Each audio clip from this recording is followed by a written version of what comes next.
তখন সঞ্জীব ঘোষ হেসে হেসে আমার কানে এসে বলছে, সঞ্জীব মুখার্জি টাকা দিচ্ছে, হেসে হেসে বলছে। কিন্তু কতটা অমানবিক হলে মানুষ এটা হয়। তখন আমি চিৎকার করে কেঁদে ফেলেছি, টাকা দিচ্ছে, আজকে আমার মেয়েটাকে ফিরিয়ে দিতে পারবে উনি যে টাকা দিচ্ছে।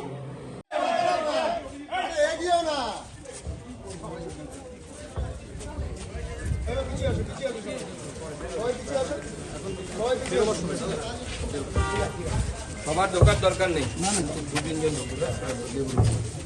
চা খাওয়াবি মা এখন আজকে? মানে আমি খুব খুশি আমার মেয়েটা যেন বেঁচে বাড়িতে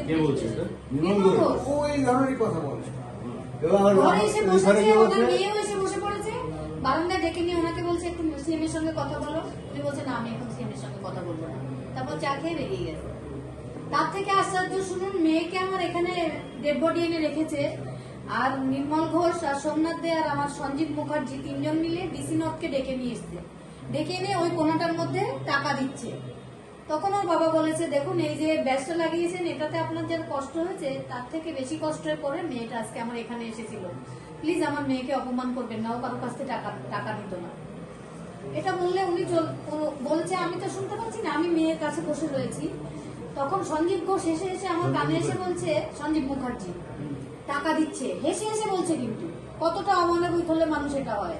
তখন আমি চিৎকার করে কেঁদে ফেলেছি, টাকা দিচ্ছে, আজকে আমার মেয়েটাকে ফিরিয়ে দিতে পারবে উনি যে টাকা দিচ্ছে। তখন আমার ঘরে যারা ছিল তারা চিৎকার করে উঠেছে যে এই সরো, ওকে বার করো বললে ও চিৎকার করে উঠেছে, আমি কে জানো।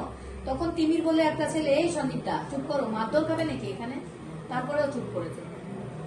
এবং সেই কথাটা যেহেতু আমরা না বলতে পারি, যাতে দুদিন আমাদের চুপ করি, এই কথাটা কাউকে বলবে না, পুলিশ তদন্ত করছে, তাহলে তোমার মেয়ের তদন্ত হবে না। জাস্ট আমরা একদিন চুপ রয়েছি।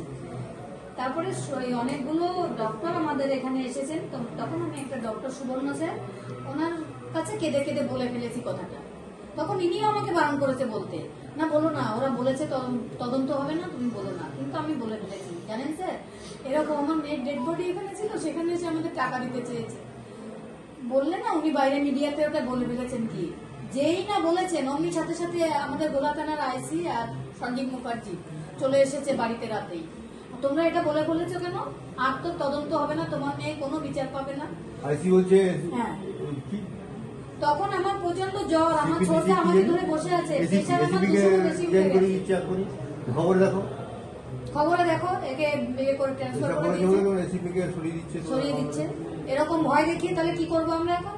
তোমরা একটা ভিডিও বানাও যে তোমরা এগুলো বলনি, এইগুলো ওখানে পুলিশ দাঁড়িয়ে রয়েছে, এখানে সঞ্জীব মুখার্জি একটা ভিডিও বানালো যে আমরা এগুলো বলি। সেই ভিডিও পরে কুণাল ঘোষ প্রচার করলো।